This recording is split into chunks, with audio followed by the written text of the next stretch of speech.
Hi. I got COVID, so I decided to read Sue Grafton's O is for Outlaws, and I enjoyed it so much I decided to make a tape, so here goes. Chapter 1. The Latin term pro bono, as most attorneys will attest, roughly translated means for boneheads, and applies to work done without charge. Not that I practice law, but I am usually smart enough to avoid having to donate my services. In this case, my client was in a coma, which made billing a trick. Of course, you might look at the situation from another point of view. Once in a while, a piece of old business surfaces, some item on life's agenda you thought you'd dealt with years ago, and suddenly it's there again at the top of the page, competing for your attention despite the fact that you're completely unprepared for it. First, there was a call from a stranger, and then a letter showed up 14 years after it was sent. That's how I learned I'd made a serious error in judgment and ended up risking my life in an attempt to correct for it. I'd just finished a big job, and I was not only exhausted, but my bank account was fat, and I wasn't in the mood to take on additional work. I pictured a bit of time off, maybe a trip someplace cheap where I could lounge in the sun and read the latest Elmore Leonard novel while sipping on rum drink with a paper umbrella stuck in a piece of fruit. This is about the range and complexity of my fantasies these days. The call came at 8 a.m. Monday, May 19th, while I was off at the gym. I'd started lifting weights again, Monday, Wednesday, and Friday mornings after 6 a.m. run. I'm not sure where the motivation came from after a 2-year layoff, but it was probably related to thoughts of mortality, primarily my own. In the spring, I'd sustained damage to my right hand when a fellow dislocated 2 fingers trying to persuade me to his point of view. I'd been hurt once before when a bullet nicked my right arm, and my impulse in both instances had been to hit the weight machines. Lest you imagine I'm a masochist or accident-prone, I should state that I make a living as a private investigator. Truth be told, the average PI seldom carries a gun, isn't often pursued, and rarely sustains an injury more substantial than a paper cut. My own professional life tends to be as dull as anyone else's. I simply report the exceptions in the interest of spiritual enlightenment. Processing events help me keep my head on straight. Those of you acquainted with my personal data can skip this paragraph. For the uninitiated, I'm female, 36 years old, twice divorced and living in Santa Teresa, California, which is 95 miles north of Los Angeles. Currently, I occupy one small office in a larger suite of offices of Kingman and Ives, attorneys at law. Lonnie Kingman is my attorney when the occasion arises, so my association with his firm seemed to make sense when I was looking for a space. I've been rendered a migrant after I was unceremoniously shit-canned from the last job I had, investigating arson and wrongful death claims for California Fidelity Insurance. I've been with Lonnie now for over 2 years, but I'm not above harboring a petty desire for revenge on CFI. During the months I've been lifting weights, my muscle tone had improved and my strength had increased. That particular morning, I'd worked my way through the customary body parts, 2 sets, 15 reps each, of leg extensions, leg curls, ab crunches, lower back, lat rows, chest press, pec deck, along with shoulder press and various exercises for biceps and triceps. Thus pumped up and euphoric, I let myself into the apartment with the usual glance at my answering machine. The message light was blinking. I dropped my gym bag on the floor, tossed my keys on the desk, and pressed the play button, reaching for a pen and a pad of paper in case I needed to take notes. Before I leave the office each day, I have Lonnie's service shunt calls over to my apartment. That way, in a pinch, I can lie abed all day dealing with the public without putting on my clothes. The voice was male, somewhat gravelly, and the message sounded like this. Miss Milhone, this is Teddy Rich. I'm calling from Olvidado about something might interest you. This is 8 a.m. Monday. Hope it's not too early. Give me a call when you can. Thanks. He recited his telephone number in the 805 area code, and I dutifully jotted it down. It was only 8:23, so I hadn't missed him by much. Olvidado is a town of 157,000, 30 miles south of Santa Teresa on Highway 101. Always one to be interested in something that might interest me. I dialed the number he left.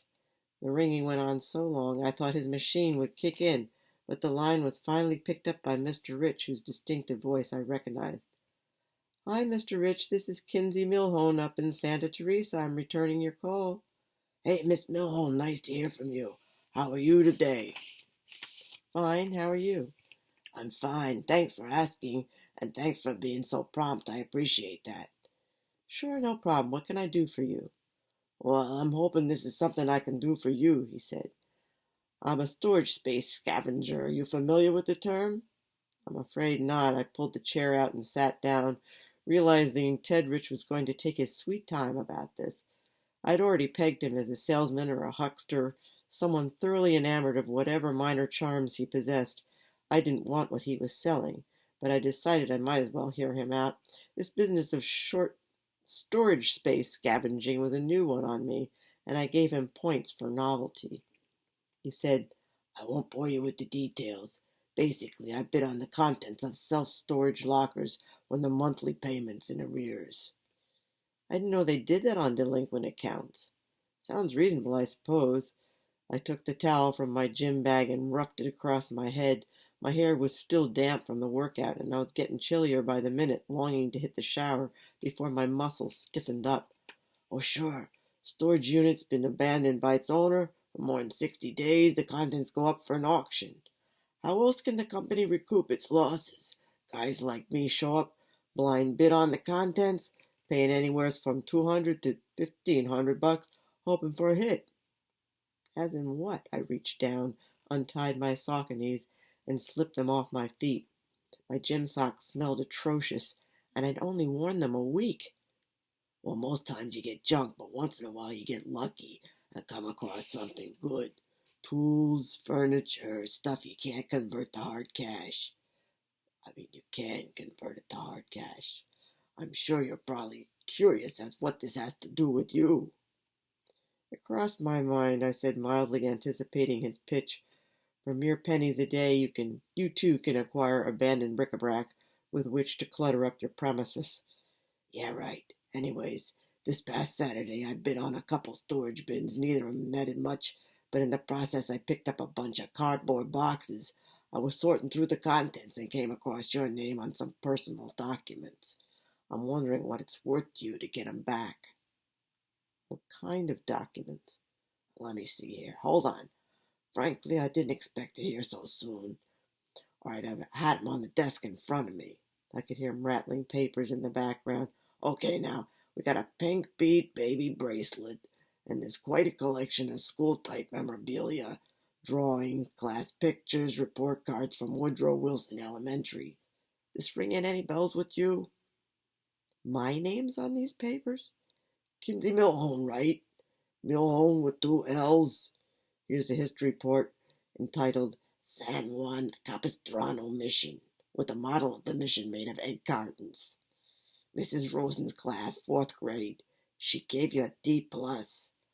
Board isn't bad, but her project is poorly presented, she said."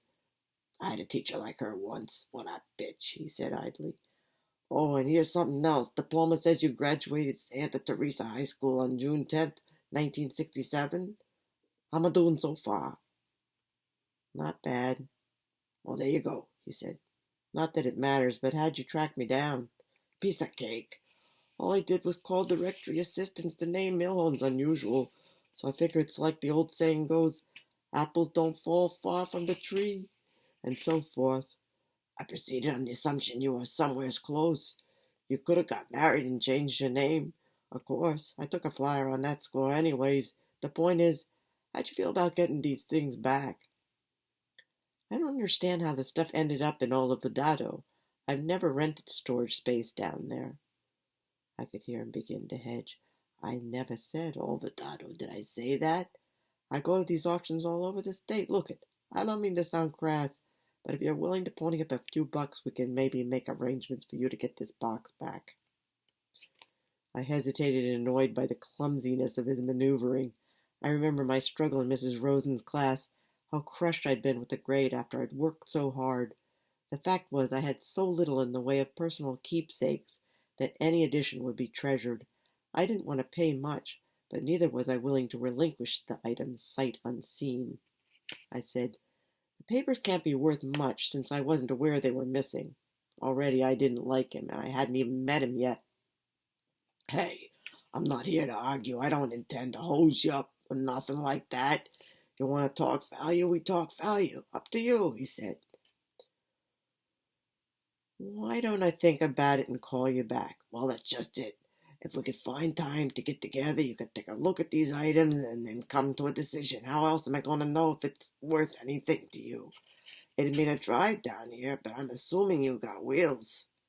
I could do that, I suppose. Excellent, he said. So what's your schedule like today? Today? No time like the present is my attitude. What's the big hurry? No hurry in particular, except I got appointments set up for the rest of the week. I make money turning stuff over, and the garage is already packed. You have time today or not? I could probably manage it. Good. Then let's meet as soon as possible and see if we can work something out. There's a coffee shop down the street from me. I'm on my way over now, and I'll be there for about an hour. Let's say 9:30. You don't show? I gotta make a run to the dump anyway, so it's no skin off my nose. What'd you have in mind? Money-wise, let's say $30. How's that sound? Exorbitant, I said. I asked him for directions. What a hairball.